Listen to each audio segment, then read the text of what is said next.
Bueno, vamos a seguir ahora con la segunda unidad, que es doble tubo. Acá yo ya hice todo un detalle de las cosas que vamos a necesitar para darle un poco más de velocidad a mi ejercicio. Bueno, en lo que es la guía de doble tubo vamos a hacer 3 ejercicios en realidad. Son 5 en total. Los otros 2 me lo pueden consultar si quieren por mail o directamente cuando nos reintegremos a la clase directamente de manera personal en el aula. Pero creemos nosotros con Mariano que estos 3 ejercicios que vamos a hacer, acá me faltaba ponerle el más 1, creemos que es lo más representativo de todo el tema de doble tubo y que lo que más le va a ayudar a entender globalmente los problemas. Así que bueno, vamos a empezar primero con el ejercicio 1. Les leo. Dice: una corriente de 10.000 kg/h de benceno debe calentarse de 70 a 120 grados. Para realizar este calentamiento se dispone una corriente de 14.000 kg/h de nitrobenceno a 140 grados. Si se cuenta con un doble tubo de 8 horquillas de 3 pulgadas por 2 pulgadas, esquedo en 40 y 20 pies de largo, determine si es posible lograr esta transferencia si la caída máxima de presión para ambos fluidos es de 70 kPa. Fíjense que les dice para ambos fluidos. No es que la mitad es para uno y la mitad es para el otro. Es decir, se usa 70 para uno y 70 para el otro. En caso contrario, proponga alternativas al diseño para cumplir con los requerimientos especificados. Bien. Y le damos bajo una tabla con las propiedades evaluadas a temperatura media. Estos datos a ustedes le van a aparecer siempre en los ejercicios. ¿Qué le va a aparecer? Le va a aparecer una tabla con las propiedades evaluadas a temperatura media. Temperatura media como entre entrada y salida. ¿Está bien? O sea, es la media aritmétrica entre la entrada y la salida para cada uno de los fluidos.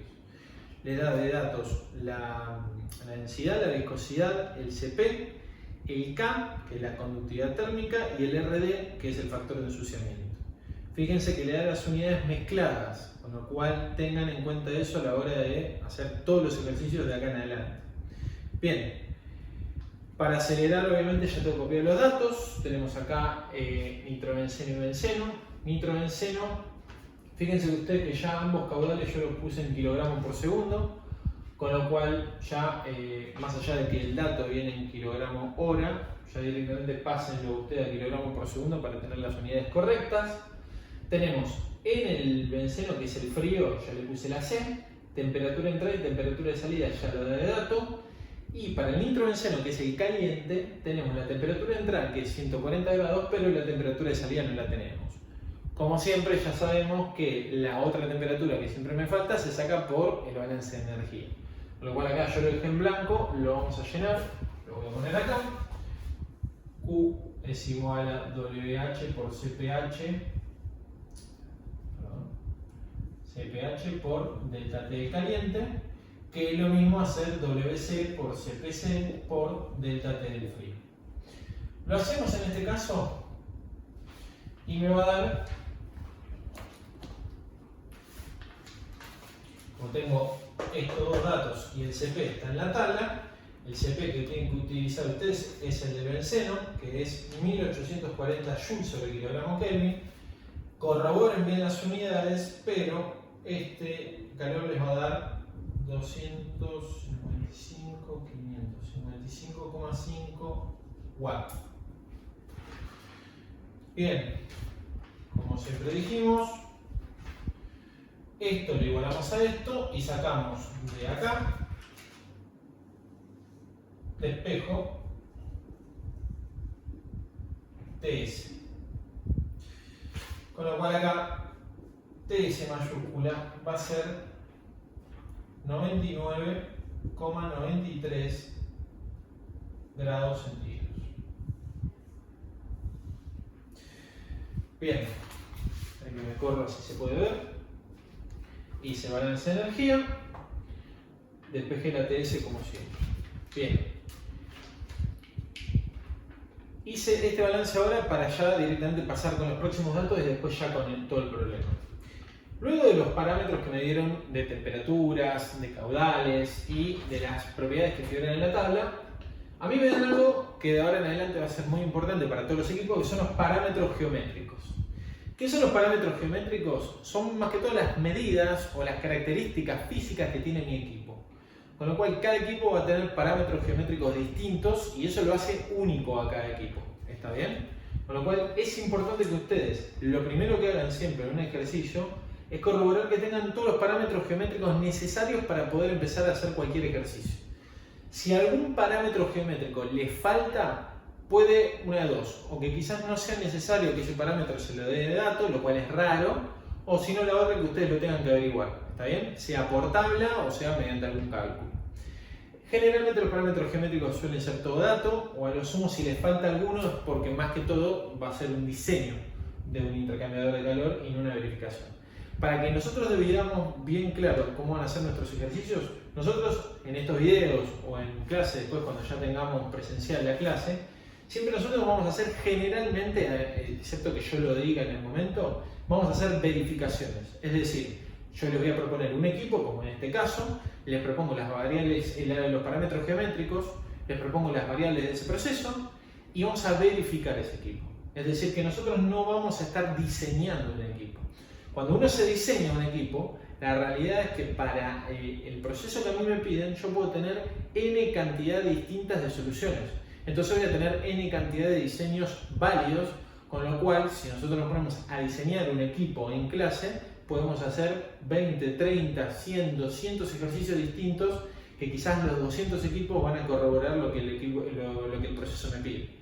Entonces, por eso es que tanto en lo que es la práctica como en el parcial, siempre tomamos verificaciones de los equipos. Las verificaciones se dividen en dos. Tenemos verificaciones térmicas y verificaciones hidráulicas. Las verificaciones térmicas es básicamente lo que a nosotros nos importa desde el punto de vista de tecnología de la energía térmica. Es decir, saber si mi equipo me sirve para transferir el calor que necesito transferir, para conseguir las temperaturas que me pide conseguir y ver cuánto es el sobredimensionamiento. Después está otra verificación que es la verificación hidráulica. La verificación hidráulica les sirve a ustedes para ver si su equipo cumple con los delta P, que ahora vamos a ver qué es, que les está proponiendo ese ejercicio. Con lo cual, ustedes también van a tener que hacer la verificación hidráulica. Sepan que no siempre les pedimos las dos, quizás en un parcial, sino que hay veces les podemos pedir o solo la térmica o la térmica con hidráulica, ¿está bien? Pero en realidad van una de la mano de la otra. Es decir, cuando ustedes terminen de hacer la térmica, hacer la verificación hidráulica no es ni más ni menos que un par de cálculos más. Lo más engorroso y lo más complejo desde el punto de vista del cálculo es la verificación térmica, que es justamente lo que a nosotros nos importa en esta materia. Así que bueno, vamos a seguir. Tendría que hacer esa aclaración porque de ahora en adelante ya van a ver que directamente ponemos primero a fondo y vamos desde el ejercicio 2 en adelante a hacer las cosas un poco más en piloto automático. Parámetros geométricos. Fíjense que les da de dato que obviamente es un equipo doble tubo. Acá lo tengo dibujado para no perder tanto tiempo. Fíjense que en un equipo doble tubo nosotros vamos a tener el tubo interno que va dando vueltas, ¿está bien? Y que está totalmente cubierto por una coraza, que en este caso va a ser el tubo de afuera. El equipo doble tubo es un equipo muy simple, ya que es nada más un tubo interno con un tubo externo, como lo podemos ver acá, ¿está bien? Entonces, ¿qué es lo que va a suceder? Nosotros en mi equipo doble tubo lo que vamos a tener siempre es dividido por horquillas. ¿Qué es una horquilla? Es una vuelta entera del tubo interno, ¿está bien? Entonces nosotros por acá, fíjense que tenemos una horquilla, que es la primera horquilla, la de más arriba, y después abajo vamos a tener la otra horquilla. Fíjense cómo las contabilicé yo. Yo la contabilicé como una U y acá eso es una horquilla. Ahora empezamos, fíjense que yo lo separé en línea punteada. De acá abajo empieza otra horquilla, segunda horquilla. ¿Está bien? ¿Por qué les hago este conteo? Porque es muy común que muchos se equivoquen y hagan una horquilla, dos horquillas, tres horquillas, cuando en realidad hay dos. ¿Está bien? Porque tienen una U y otra U. Entonces, si ustedes quieren hacerlo más fácil, pueden mirar solo de este lado cuántas curvaturas tienen. Entonces acá tenemos una curvatura, dos curvaturas, con lo cual hay dos horquillas. ¿Está bien? Eso más que todo para que no se pierdan en el cálculo. Bien, entonces en este caso el equipo me propone que tengamos 8 horquillas, es decir, 1, 2 y 6 más. ¿Estamos? Bien. Me da las características geométricas de esa horquilla, que no son ni más ni menos que dos tubos que ahora le vamos a llamar caños. ¿Está bien? Ya saben ustedes también tanto por mecánica como por OP1 la diferencia entre un caño y un tubo. Acá vamos a usar para la parte de doble tubo, porque por más que dice doble tubo, nosotros vamos a usar la tabla de caños. ¿Está bien? Porque después vamos a ver que se especifican por su NPS. Bien, entonces tenemos doble tubo, que son dos caños de 3 pulgadas, el que es externo, por 2 pulgadas, que es el interno. Es decir, 3 pulgadas y 2 pulgadas es el NPS de ese caño. Les da el Schedule 40, que en definitiva les mide cuánto es el espesor de ese caño. Está bien, para cada uno les dice que es Schedule 40, es decir, para el de 3 pulgadas y para el de 2 pulgadas, que vamos a ir después a la página 18 para sacar los datos que me está dando. Bien. La horquilla, fíjense que yo acá la marqué muy chiquitito, pero básicamente una horquilla, hacia lo largo, tiene la longitud del equipo, LT. LT va a ser mi longitud del equipo, es decir, cuánto tiene de largo el tubo. ¿Está bien? Fíjense que yo LT lo marco de la punta del tubo hasta la otra punta. ¿Estamos? Muchas veces entra en consideración si nosotros tomamos o no en cuenta lo que son los codos. Nosotros para doble tubo vamos a tener en cuenta que son codos de radio largo, con lo cual vamos a tener en cuenta que no existe, o sea, vamos a tomar la simplificación de que no existe transferencia de calor en los codos. En realidad no es que no existe, sino que en realidad vamos a ver por una cuestión de la formación de los perfiles de velocidad y de temperatura que en las esquinas la transferencia de calor es mínima comparada con las partes que son, o sea, rectas de los tubos. ¿Está bien? Entonces es por eso que nosotros vamos a desestimar lo que son las curvaturas de los codos para la transferencia de calor. Con lo cual LT es el largo del tubo. ¿Está bien? Entonces fíjense ustedes que cuando yo le hablo de una horquilla, en realidad acá vamos a tener en la primera horquilla una longitud de tubo, tengo el codo, y después otra longitud de tubos. Con lo cual, cuando a mí me dicen que tengo una horquilla, no es ni más ni menos que 2 por la longitud de tubos.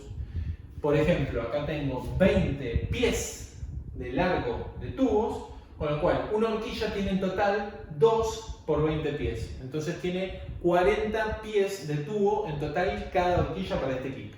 ¿Está bien? Bien. Le da de dato el máximo delta P permitido tanto para el tubo como para el ángulo. Es 70 kilopascales, es decir, la pérdida de carga máxima permitida tanto para el fluido que va por el tubo interno como por el ángulo va a ser de 70 kilopascales. Eso va a ser útil para hacer mi verificación hidráulica, que es lo último que vamos a hacer en el ejercicio. Bien. Respecto a los parámetros geométricos, les dije que le da 3 pulgadas por 2 pulgadas de NPS, Schedule 40, con eso les está dando datos, ¿está bien? Esos datos son para sacar en la página 18 mis diámetros interno y externo, tanto del tubo interno como del tubo externo, que de ahora en adelante lo vamos a llamar ánulo, ¿está bien? Entonces nosotros vamos a tener nuestro tubo interno y todo lo de afuera, que acá yo le dibujé cuadrado, pero en realidad es una superficie cilíndrica, está bien, es un tubo, va a ser el ángulo. Y fíjense, acá tenemos esto de afuera va a ser el ángulo, está bien, que yo acá hice el tubo, esto es el espesor del caño de afuera. Por acá va a pasar el fluido del ángulo y acá tengo el tubo interno y por acá adentro va a pasar el fluido del tubo de adentro.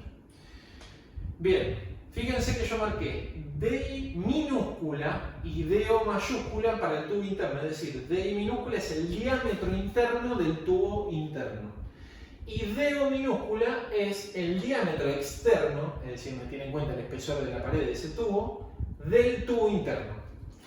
Ahora, en cambio tenemos DI mayúscula y DO mayúscula para el diámetro interno y externo del tubo externo, ahora llamado ánulo.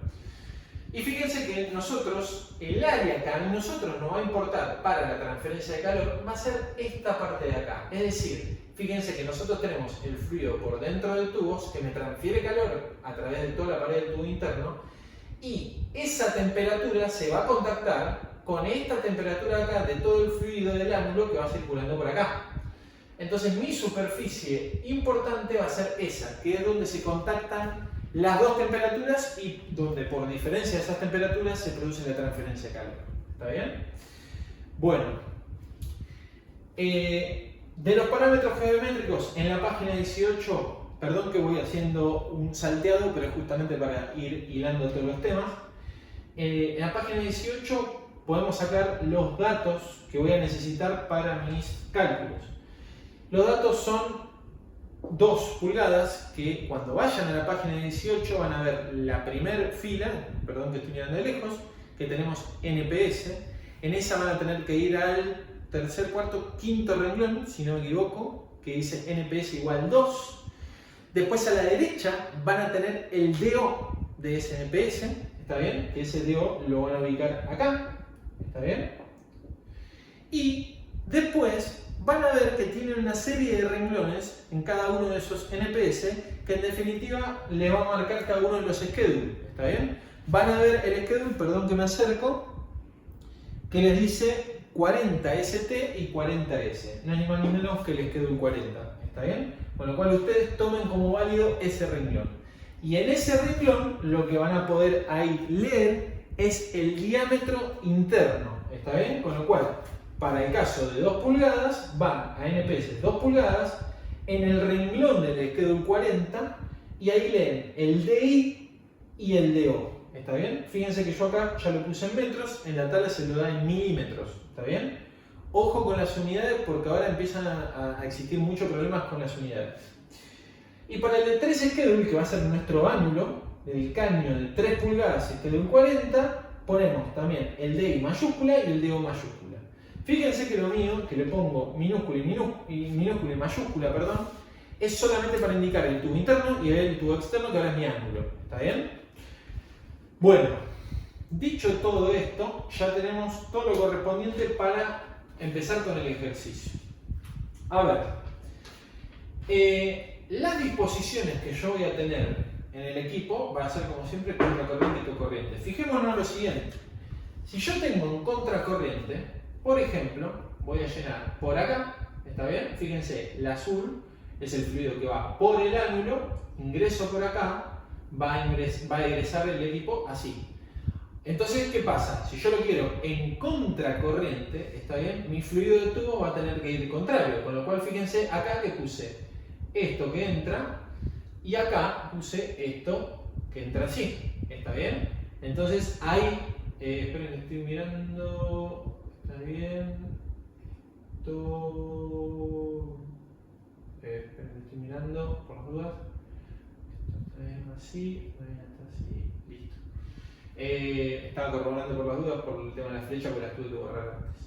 Entonces, este ingresa así, hace esto, y el fluido que va por tubos está yendo en contramano, ¿está bien? Entonces ahí voy a tener el contracorriente. El cocorriente, que es el rojo, ¿está bien? Fíjense que cuando yo puse esta flecha que va para acá y esta flecha que va para acá van los dos en la misma dirección, ¿está bien? Van los dos para acá.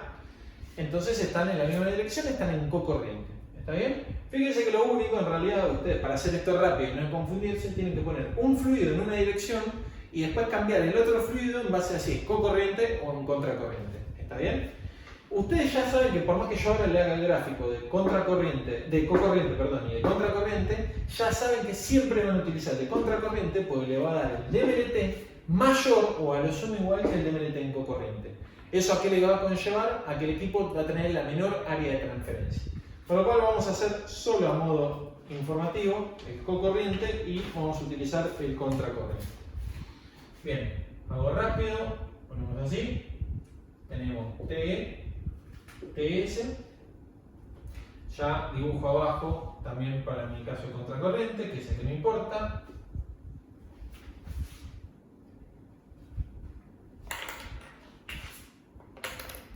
Y ahora vamos con el frío. Como es cocorriente, entran del mismo lado y sale del lado contrario. Y acá tenemos, más o menos por acá, tenemos T y sale por acá TS. Esto va así. Ya ustedes vieron por la guía 1 que esto además no existe. ¿Está bien? Es uno de los casos de la guía 1. Con lo cual ya queda totalmente descartado el MLT en cocorriente, que es este, directamente le ponemos que no existe. Bien, ahora el contracorriente lo dibujo bien como debe ser. Esto va así, más o menos. Contrario, entra del lado que el otro sale y sale del lado que el caliente entra. Fíjense que acá nosotros vamos a tener un cruce de temperatura, ¿está bien? Que va a estar dado por esta diferencia. No hace falta calcularlo acá porque no lo vamos a usar para nada, pero este S minúscula menos TS mayúscula es el delta T de cruce. Bien, y calculo el DMDT en contracorriente, ya la fórmula la sabemos del ejercicio número 1. Le voy a poner acá el valor, ¿cuánto queda? Es 24,63 grados centígrados. Bien. Bueno, voy a borrar.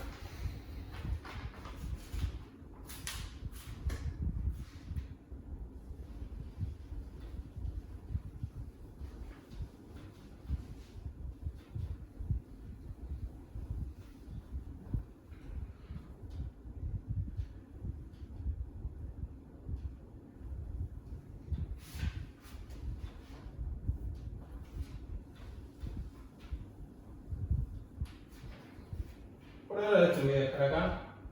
Y esto, bueno, por ahora vamos a dejarlo también. Pero bueno, esto sí lo voy a borrar. Ya esto lo borramos, ya saben que va a ser en contracorriente.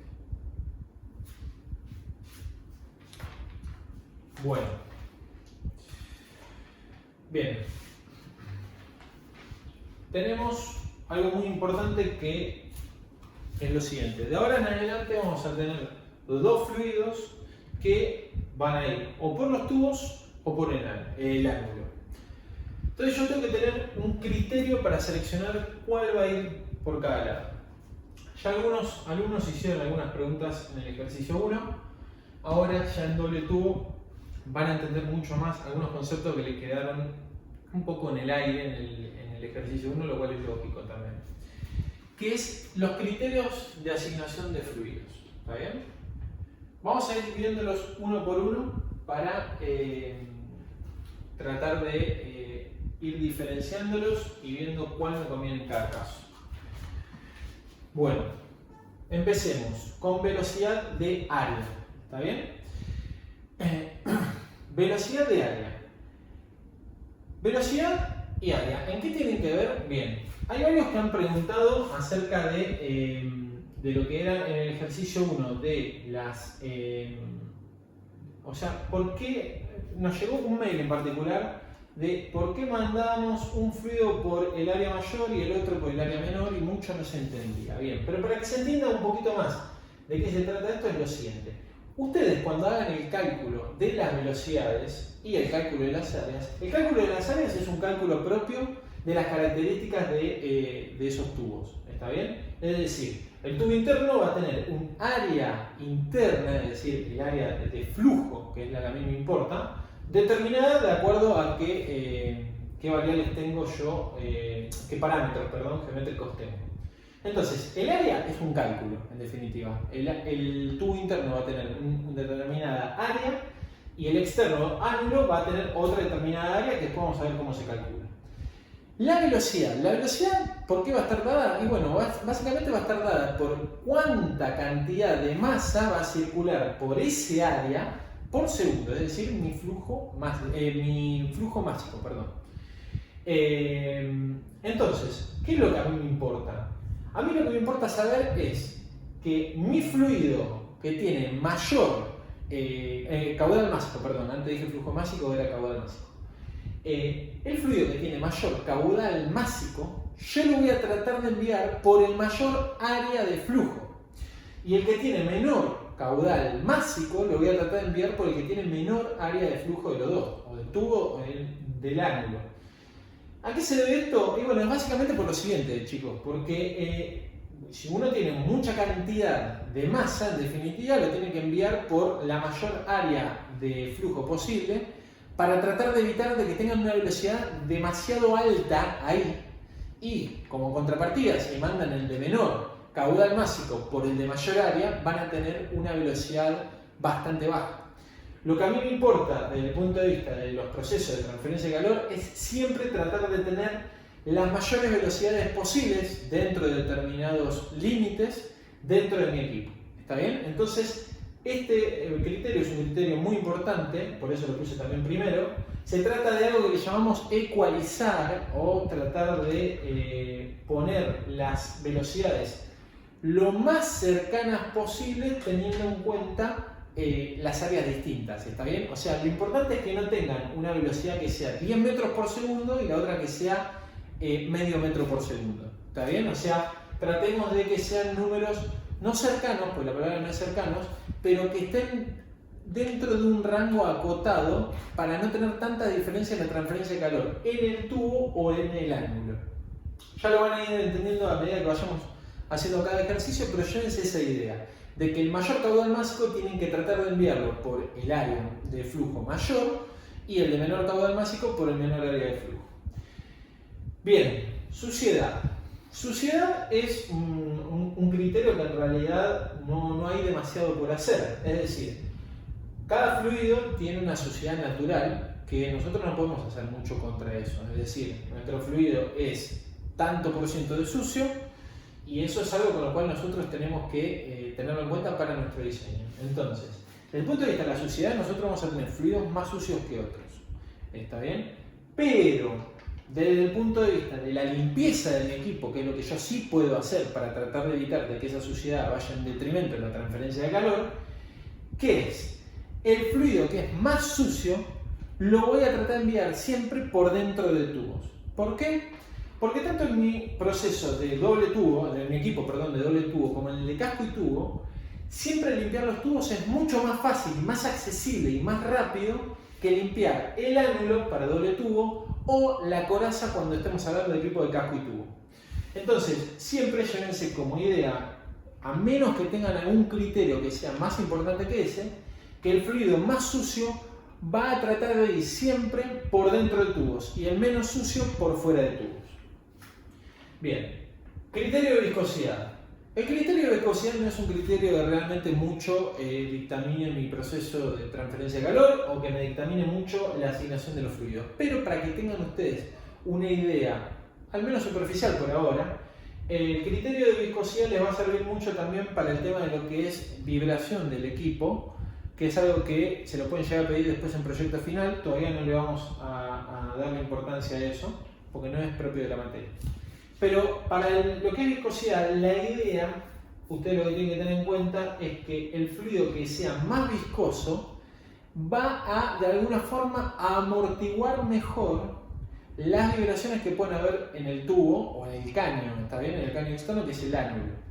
Con lo cual, para equipos como doble tubo o casco y tubo, nosotros trataríamos, y lo pongo como condicional porque no es un criterio de asignación muy determinante, trataríamos de enviar el fluido más viscoso por el ánulo o por coraza, porque de esa forma, si el tubo interno tiene mucha velocidad de flujo por dentro del tubo y vibra, de alguna forma u otra el fluido externo, que es más viscoso, de alguna forma va a amortiguar esa vibración. ¿Está bien? Es un criterio discutible, pero por lo pronto vamos a quedarnos nada más con eso. Temperatura. El criterio de temperatura en realidad no es un criterio desde el punto de vista tanto del proceso, sino más desde el punto de vista de seguridad personal. A ver, cuando ustedes hagan un equipo de doble tubo, de casco y tubo, obviamente van a tener que aislar el equipo, ¿está bien? Porque o van a tener o temperaturas muy altas o temperaturas muy bajas. Puede que tengan algún equipo que esté en la temperatura intermedia, pero generalmente vamos a tener los casos más extremos. Entonces, ¿es importante el tema de la temperatura para, por ejemplo, diseñar una aislación? Sí, obvio, es importante. Pero más me importa a mí el tema de la seguridad de las personas. Y cuando hablo de la seguridad de las personas, ¿qué digo? Estoy diciendo lo siguiente. por ejemplo, si ustedes van y tocan un equipo de doble tubo que está sin aislante por fuera y van y lo tocan y el fluido más caliente está yendo por el ánulo, ustedes se van a quemar. Pero si el fluido más caliente va por el tubo interno, de alguna forma u otra, el fluido que está en el ánulo, que va a ser más frío, va a evitar que ustedes se quemen. ¿Está bien? Entonces, por una cuestión de seguridad personal y por una cuestión también de normas de seguridad que se la van a imponer ustedes en las plantas, generalmente el fluido más caliente va a ir por dentro de tubos. ¿Está bien? O sea, estoy hablando de que va a ir por el tubo interno y por el tubo externo, que es el ánulo, va a ir mi fluido más frío. También es un criterio general, no es mandatorio, pero por seguridad suele ser así.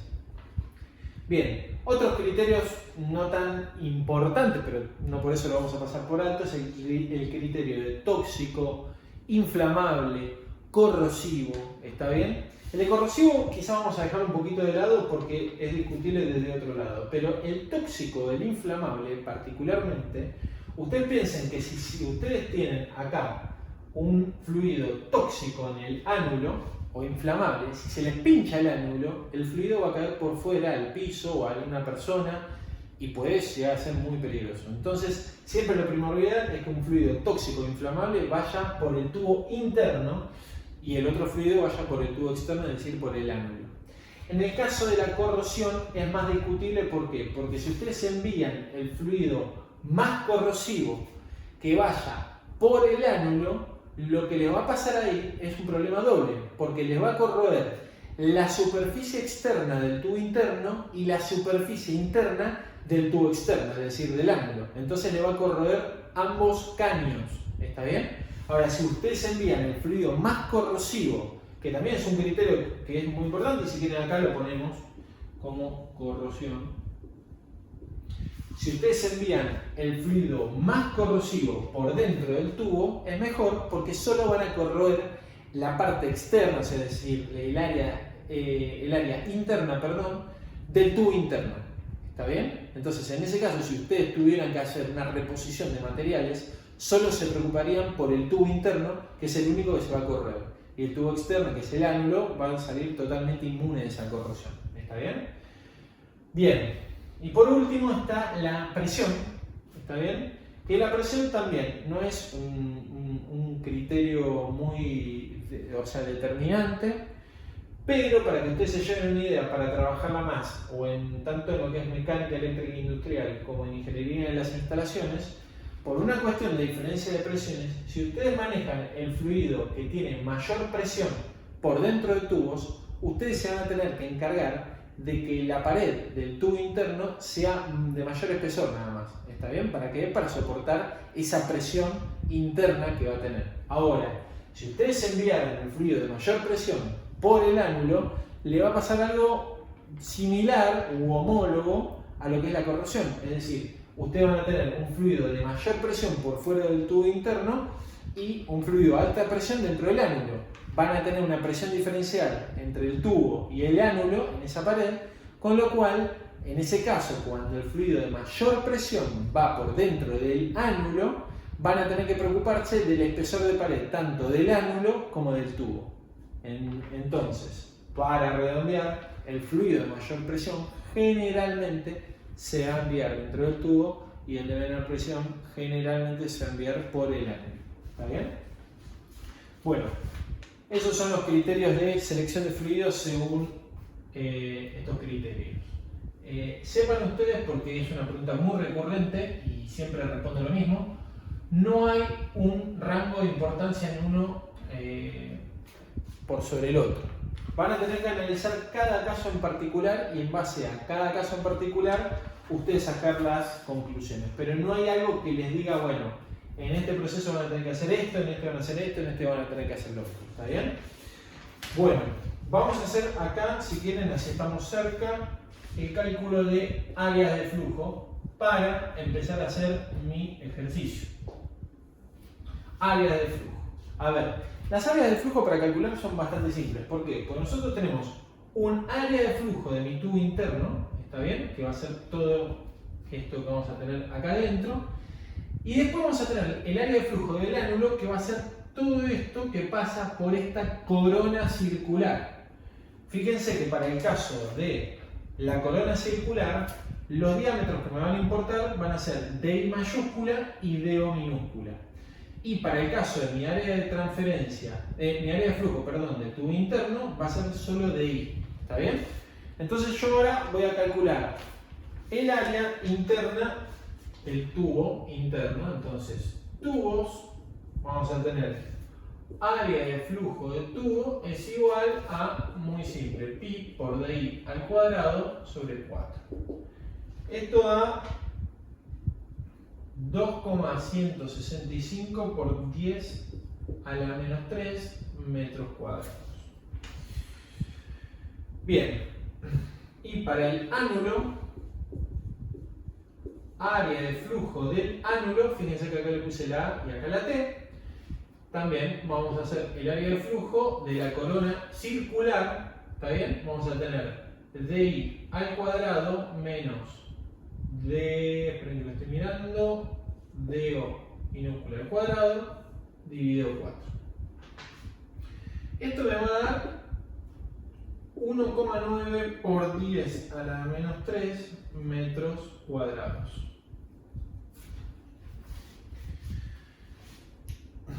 Bueno, dicho esto, ahora sí podemos empezar ya. Esperen que voy a agarrar la otra hoja. Podemos empezar con los cálculos. Entonces, tengan en cuenta que nosotros que hicimos, habríamos hecho los criterios de asignación de fluidos y definido, bueno, por tal y tal cosa, vamos a elegir el nitrobenceno o por tubos o por ánulo y el benceno o por tubos o por ánulo. Por el momento, porque después se van a dar cuenta cuando hagamos todo el equipo, por el momento créanme lo siguiente, que el nitrobenceno va por tubos y el benceno va por ánulo.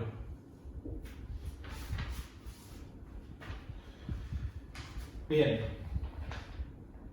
Por el momento solo créanme. ¿Por qué? Porque en realidad si no tendríamos que estar viendo, bueno, para el nitrobenceno y para el benceno, esto. Bueno. Y van a darse cuenta que en realidad de estos hay muy pocos criterios que pueden llegar a definir que vayan por un lado o por el otro, pero en realidad esta designación se hace porque el equipo cierra de mejor forma térmica y hidráulicamente con esta disposición. Después vamos a ir entendiendo a medida que vayamos haciendo el ejercicio. Ahora sí voy a borrar esto y vamos a hacer la parte de tubos. Bien, vamos a calcular ahora mi coeficiente pelicular para los tubos. Perdón si no se llega a ver en la filmación, pero capaz que esta parte que estoy escribiendo acá arriba no se ve, me di cuenta después, pero coeficiente pelicular de tubos que va a ser mi HI. ¿Ven? Bueno. A ver, nosotros lo que vamos a ir haciendo siempre es calcular en orden, por eso yo le digo que sean muy ordenados. Primero el HI, luego el HO, que son mis coeficientes peliculares de transferencia de calor. Una vez que yo tenga el HI y el HO, voy a poder luego calcular los UCLIN y los UDERTI. Luego que tenga los UCLIN y los UDERTI, puedo calcular el área CLIN y el área DERTI. Luego que tenga el área CLIN y el área DERTI, voy a calcular el área disponible de mi equipo físico, ¿está bien? Y una vez que tenga esas tres áreas, puedo calcular tanto el sobredimensionamiento CLIN como el sobredimensionamiento de DERTI. Y ahí es donde termina mi verificación térmica. Con lo cual, lo que yo voy a hacer ahora es siempre hacer un esquema de cálculo, que ahora lo vamos a llamar memoria de cálculo, que va a ser siempre muy similar, calcular siempre los mismos parámetros, los mismos adimensionales y seguir adelante. ¿Está bien? Entonces, para que ustedes tengan ese esquema de cálculo, primero se calcula el HI, después el HO y después todo el resto. Como yo ya sé que el nitrobenceno va por tubos y el benceno va por ánulo, mi HI va a ser el que corresponda al nitrobenceno. Y mi HO va a ser el que corresponda al benceno. ¿Está bien? Bueno. Lo primero que vamos a calcular va a ser la velocidad de tubos. La velocidad de tubos, ¿cómo se calcula? Lo habrán visto ya con Mariano. W de tubos sobre ρ de tubos por área de flujo de tubos. Bien, caudal másico, ρ de la densidad y el área de flujo de tubos, que es la que calculamos acá. ¿Por qué? Porque nosotros dijimos que el nitrobenceno va por tubos. Entonces, ¿qué densidad voy a utilizar y qué caudal másico voy a utilizar? El del nitrobenceno, porque dijimos que va por tubos. ¿Está bien? Entonces lo calculamos, queda 1,633 metros por segundo. Bien, luego de la velocidad va a haber un valor que a mí me va a importar mucho, que es el G. El G, que es W de tubos sobre área de flujo de tubos. ¿Qué es el G? Es la velocidad de flujo másico. Ahora van a entender por qué es la velocidad de flujo másico. Porque esto es kilogramos por segundo y esto es metro cuadrado. Con lo cual son los kilogramos de masa que están pasando por metro cuadrado por segundo. ¿Está bien? Por eso es la velocidad de flujo másico. Ahora van a entender a qué nos lleva este G, que le voy a poner la T para que sea de tubos.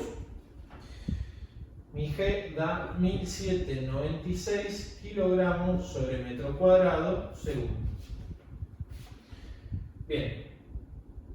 Luego de calcular el G, vamos a calcular el Reynolds de tubos. El Reynolds de tubos es el primer adimensional que yo voy a calcular para después sacar el HI. Esto lo voy a calcular siempre, y es decir, ¿yo qué voy a buscar? Voy a buscar que mi fluido tenga la mayor velocidad posible para que mi Reynolds de tubo sea el mayor posible y a mayor turbulencia, mayor es la transferencia de calor, que es lo que a mí me va a jugar positivamente para mi proceso. ¿Está bien? Con lo cual yo siempre voy a buscar que mis Reynolds sean los mayores posibles dentro de determinado criterio. ¿Por qué? Porque todo muy lindo con la transferencia de calor. A mayor velocidad, mayor Reynolds, mayor transferencia de calor. Perfecto. Eso me va a conducir a áreas de mi equipo más pequeñas. Pero el lado contrario de este aumento de la velocidad es que si yo aumento demasiado la velocidad, o por tubos o por ánulo, me va a generar una pérdida de carga más alta de lo que yo quiero en el tubo o en el ánulo. Y eso me va a complicar luego mi verificación hidráulica. Entonces acá ya empiezan a ver ustedes que interviene mucho el diseño en serio de lo que es un equipo. ¿Por qué? Porque ustedes tienen que hacer un balance entre la parte térmica y la parte hidráulica. Es decir, ustedes no pueden beneficiar mucho la parte térmica y perjudicar la hidráulica. Van a tener que hacer un equipo que sea bueno térmicamente hablando y que también tenga bajas pérdidas de carga o lo más admisibles posibles para que no le traiga problemas desde el punto de vista del cálculo, por ejemplo, del bombeo, para que ese equipo funcione. ¿Está bien? Con lo cual, ahora ya van a empezar ustedes a ser ingenieros en realidad y no ser solo unos estudiantes de química. ¿Está bien?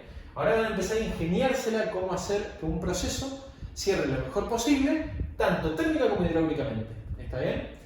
Bien, Reynolds de tubo. ¿Cómo se calcula el Reynolds de tubo? Ustedes tienen la forma de calcular lo que traían del fenómeno de transporte, esa la vamos a dejar detrás y ahora vamos a usar esta que es propia de transferencia de calor, que es el G de tubos por el DI sobre el mu de tubos.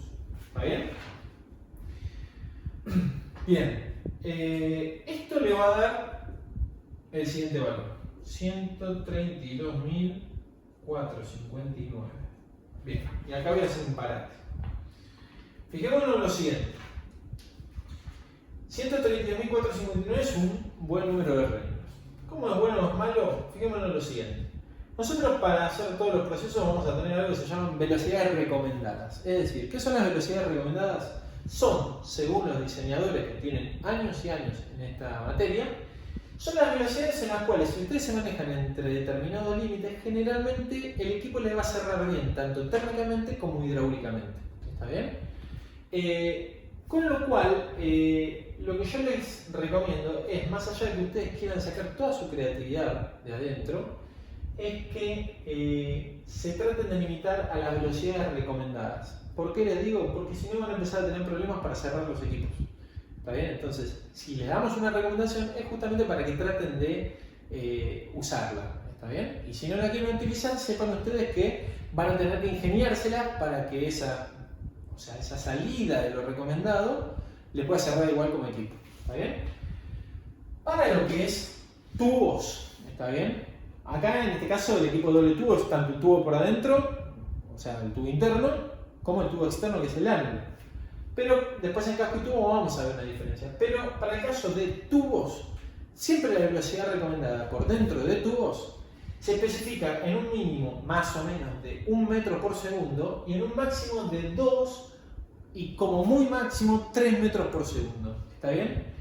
Tengan en cuenta que yo les estoy hablando de fluidos que son líquidos, no de gases. ¿Está bien? Cuando son gases o vapores, la velocidad de los gases o los vapores que vamos a manejar en los equipos van a ser muy altas y totalmente distintas a estas. Y hay una sola explicación, que los coeficientes periculares, tanto de los gases como de los vapores, son muy bajos. Entonces, para tratar de contrarrestar eso, le tengo que dar mucha velocidad a ese fluido. ¿Está bien? Entonces, esto, 1,63 metros por segundo, está bien, dentro de las velocidades recomendadas de 1 y 2 metros por segundo. Ahora vamos al Reynolds. El Reynolds, lo que a ustedes les va a permitir es tener un régimen más o menos turbulento. ¿Está bien? Es decir, ustedes ya vieron en fenómenos cuáles son los límites de Reynolds que generalmente se manejan, tanto para el régimen laminar, como el de transición, como el de turbulento. Tanto como vieron en fenómenos, como van a ver en operaciones unitarias 1 y en calor, nosotros vamos a tratar de trabajar siempre en el régimen turbulento, que es el que me va a dar mejores coeficientes periculares de transferencia de calor. Como grave, si ustedes no pueden trabajar en el turbulento por X motivo, porque el fluido mismo quizás por sus velocidades no le permita entrar dentro de ese régimen, el régimen laminar. Pero siempre tienen que tratar de escaparle al régimen de transición. ¿Está bien? ¿Por qué? Porque ustedes ya saben que las correlaciones tienen mucho error, tienen mucha variación y, o sea, realmente no van a ser un equipo bastante preciso si hacen el régimen de transición. Con lo cual, nosotros vamos a tener generalmente todos los equipos o en régimen laminar, la gran minoría y la gran mayoría en régimen turbulento. ¿Está bien? ¿Cuáles son los límites? No los puedo escribir acá porque no me entra todo, pero de 0 a 2100 van a tener régimen laminar para tubos. De 2100 a 10.000 van a tener régimen de transición y de 10.000 hacia adelante van a tener régimen turbulento. Entonces fíjense que 132.459 es un régimen ultra turbulento. ¿Está bien? Esto me va a favorecer mucho para mi transferencia de calor. Después vamos a ver cómo me repercute que esta velocidad sea alta o baja para la parte hidráulica. Pero al menos para la transferencia de calor esto me juega a favor. ¿Está bien?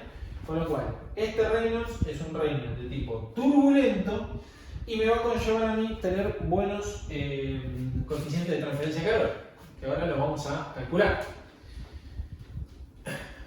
Bien.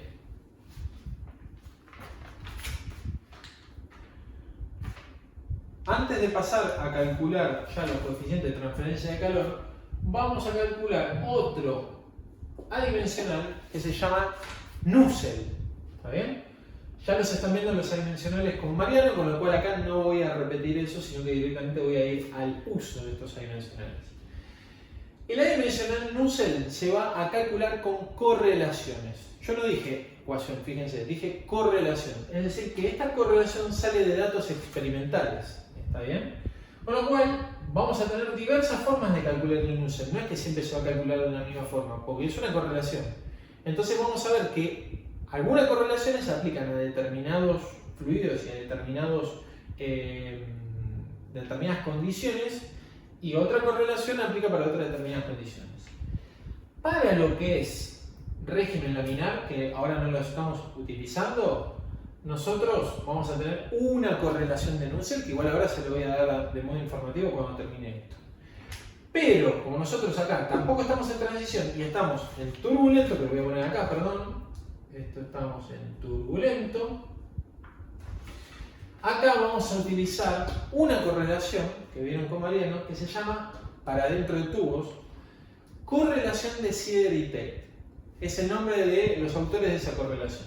¿Cómo es la correlación? Tiene esta forma: 0,027 por Reynolds de tubos. Esperen que lo pongo un poquito más abajo por las dudas.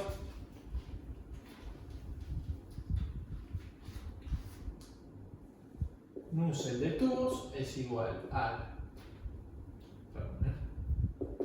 0,027 por Reynolds de tubos a la 0,8 por PRAN de tubos a la 1/3 por phi de tubos a la 0,14. Bien, vamos a ver paso a paso. El Reynolds ya lo calculamos acá. Está elevado a 0,8. Esto va todo multiplicado, ¿está bien? Vamos a ver qué es el PRAN. El PRAN no es ni más ni menos que CP de tubos por mu de tubos sobre K de tubos. Es decir, se calcula fácil, se calcula con los datos de tabla, CP, el mu y la conductividad térmica.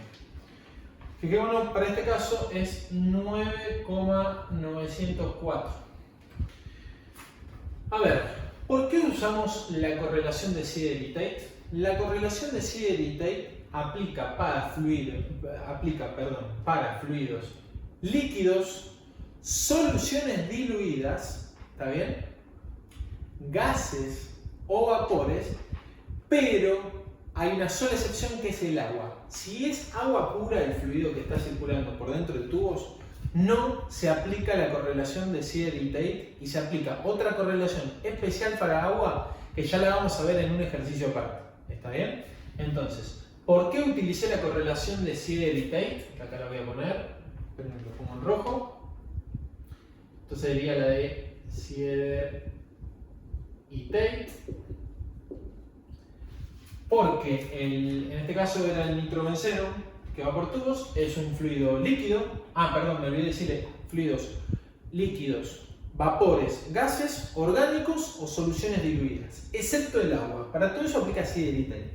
Entonces, el nitrobenceno que tengo por tubo, ¿qué es? Es un fluido líquido y es orgánico. ¿Está bien? Entonces, como es orgánico y líquido, aplica Sieder y Tate, porque además está yendo por tubos. ¿Está bien? La correlación de Sieder y Tate es solo válida para tubos. ¿Está bien? Tanto para el tubo como para el ángulo, pero solo válida para tubos. Vamos a después ver que en casco y tubo no se va a aplicar en la coraza esa correlación. Bien, el PRAN, un número nada más. Cuanto mayor es el PRAN, es más común para fluidos líquidos. Cuanto menor es el PRAN y más cercano a 0, es más común para gases o vapores. ¿Está bien? Entonces que me dé 9,9 es lógico porque el nitrobenceno es un fluido líquido y además es orgánico. Bien, ya calculé el PRAN, ahora vamos a calcular el phi de tubos. El phi de tubos, ¿qué es? Es esto. Es mu sobre mu de pared. Ahí. ¿Está bien? Fíjense que el mu está a la 0,14. Por eso acá yo no puse nada. Si yo acá pongo 0,14, acá sería 0,14. ¿Está bien? Pero yo nada más le estoy dando ahora la definición del mu. ¿Esto qué es? Mu evaluada a temperatura media. Y esto es mu evaluada a temperatura de W, que es de pared. Después vamos a ver cómo se calcula esa temperatura de pared. La temperatura media no es ni más ni menos que la temperatura media de ese fluido entre entrada y salida del tubo. Entonces, ¿qué sería la mu? Se la están dando de dato, es la viscosidad media entre temperatura de entrada y de salida del nitrobenceno. El mu de pared la vamos a tener que nosotros calcular en base a la T de pared que la vamos a calcular después.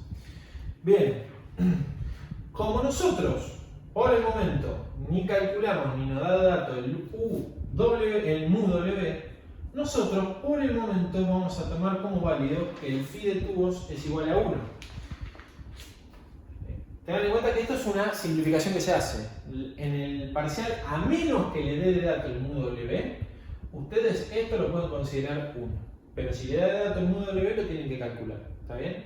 Sepan que en la realidad esto nunca se considera 1, sino que se tienen que hacer las correcciones pertinentes a la temperatura de pared con este mu. Bien, entonces, phi de tubos lo consideramos 1 y ya podemos calcular minus el de tubos, que va a ser igual a, aquí ya le doy el valor, 725,49. Bien, ya tengo el Nusselt.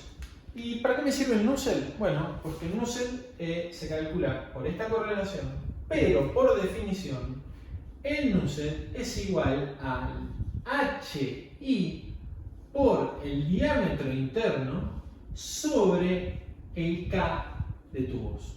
¿Está bien? Fíjense, HI porque es el coeficiente pericular del fluido que va por dentro de tubos, el DI porque es mi diámetro interno, que es por donde está recorriendo mi fluido por dentro de tubos, y la conductividad térmica de ese fluido. Entonces fíjense que acá podemos despejar el HI. Y mi HI le va a dar 1629,2 watts sobre metro cuadrado Kelvin. ¿Qué pasa? Nosotros lo que vamos a ver es que mi HI, esto lo voy a tener que borrar un poquito, mi HI lo voy a tener ubicado, esperen que borro esto un poco, mi HI lo voy a tener ubicado acá, ¿está bien? Acá va a estar mi HI, pero nosotros tenemos el espesor de pared acá, que obviamente al ser un metal nosotros dijimos que la conductividad térmica del metal tiende a infinito, con lo cual la temperatura que tenemos en esta pared sería casi la misma que la temperatura que tenemos acá. Pero a la hora de calcular mi HI, nosotros tenemos que referenciar este HI a este diámetro externo del tubo interno, que es el de O. Con lo cual, nosotros el HI lo vamos a tener ahí, pero cuando calculemos el HI evaluado en ese punto, ahora va a ser el HIO. ¿Cómo se calcula el HIO? Es muy simple. Va a ser el HI por el DI sobre el DO. Ya se darán cuenta ustedes que como el DO es mayor al DI, mi HIO siempre tiene que ser menor al HI. En este caso me da 1414,9 watts sobre metro cuadrado Kelvin. Y acá ya terminé la parte de tubos. ¿Está bien? Bueno. Espero que se haya entendido la parte de tubos. La única salvedad que voy a hacer ahora es para la correlación que hubiera sido para el régimen laminar. Si ustedes hubieran tenido régimen laminar,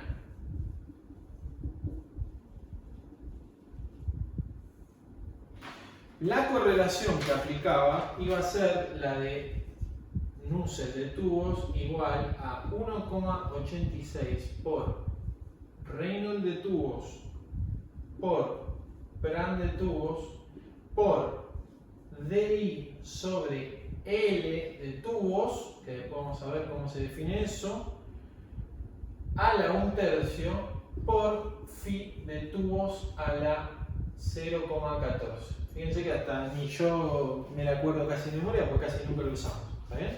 Entonces va a ser Reynolds de tubos por Pran de tubos por DI sobre LT a la 1/3. Todo esto voy a hacer acá una salvedad, lo voy a explicar a lo último con una incorporación del CAO, que es uno de los libros que vamos a utilizar nosotros, para que les quede aclarada esta parte. Bueno, voy a hacer acá un corte y vamos a seguir con la parte del ángulo en el próximo video.